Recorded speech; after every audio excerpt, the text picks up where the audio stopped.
அதிமுக உறவுகளுக்கு வணக்கம். நான் அருள்குமரன்.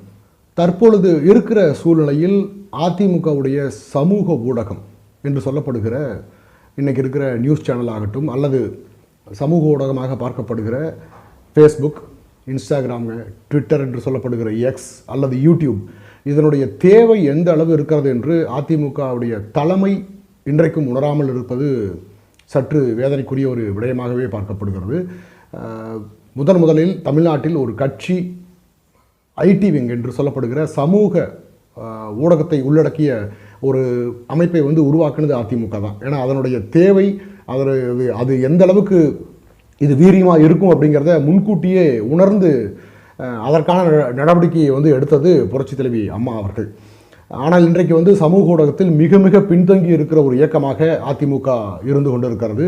ஏறக்குறைய 31 ஆண்டுகள் ஆளும் கட்சியாக தமிழ்நாட்டை ஆண்ட ஒரு இயக்கம் சமூக ஊடகத்தில் ஏன் இவ்வளவு தோய்வாக இருக்கிறது அப்படிங்கிறத பற்றியான வீடியோ தான் இது.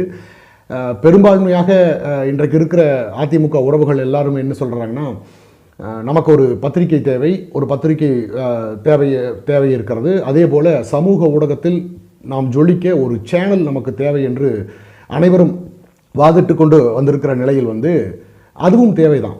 அதை தாண்டி சமூக ஊடகத்தில் அதிமுகவின் உறுப்பினராகிய நமக்கு என்ன பொறுப்பும் கடமையும் இருக்கிறது அப்படிங்கிறதையும் நாம் பார்க்க வேண்டும். நாமே சமூக ஊடகமாக மாற வேண்டிய கட்டாயத்தில் நாம் இருக்கிறோம். அப்படி இப்போ வீடியோ நம்ம எடுத்து போடுறோம் அப்படின்னா, நான் ரொம்ப அழகாக இருக்கிறவங்க வீடியோ எடுத்து போட்டால் தான் சமூக ஊடகத்தில் எல்லாரும் பார்ப்பார்கள் அப்படிங்கிற எண்ணம் உங்களுக்கு இருந்தால் தயவு கூர்ந்து அதை மாற்றிக்கொள்ளுங்கள். அப்படி ஒரு நிலைமை இங்கே இல்லை. அப்படி ஒரு நிலைமை இருந்தால் அண்ணன் அஜித்குமார் அவர்களை தாண்டி வேறு ஒருவரும் பதிவு செய்ய முடியாது, சமூக ஊடகத்தில் வர முடியாது. அப்படி ஒரு நிலைமை கிடையாது. அந்த எண்ணம் உங்களுக்கு இருந்தால் தயவு கூர்ந்து அதை மாற்றிக்கொள்ளுங்கள். நாம் ஒவ்வொருவரும் சமூக ஊடகமாக செயல்பட வேண்டும்.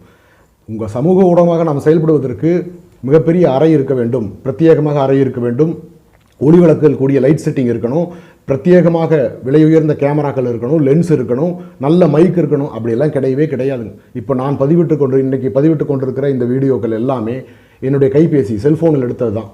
மைக்காக நான் பயன்படுத்துவது தான், இதைத்தான் பயன்படுத்துகிறேன். சாதாரண ஹெட்ஃபோனை தான் பயன்படுத்துகிறேன். அதனால் இதற்கெல்லாம் பிரத்யேகமாக எதுவும் தேவை கிடையாது. நீங்கள் நினைத்தால், மனது வைத்தால் உங்களுடைய திறமையை வெளிக்கொண்டு வர முடியும். இதில் நிறையா இருக்கும். நம்ம ஒரு வீடியோ போடுறோம், அதில் கீழே கமெண்ட் கொடுக்குறவங்க ரொம்ப கேலியாக ஒரு கமெண்ட்டை கொடுத்துருவாங்களோ, நம்மளை கொச்சைப்படுத்திடுவாங்களோங்கிற எண்ணம் இருந்தால், அந்த தாழ்வு மனப்பான்மை உங்களிடத்தில் இருந்தால் அதை தூக்கி எறிங்க. முதல்ல ஒன்று தெரிஞ்சுக்குங்க, தனக்கு திறமை இல்லாத நபர்கள் தான் அடுத்தவர்களுடைய திறமையை கொச்சைப்படுத்துவார்கள்.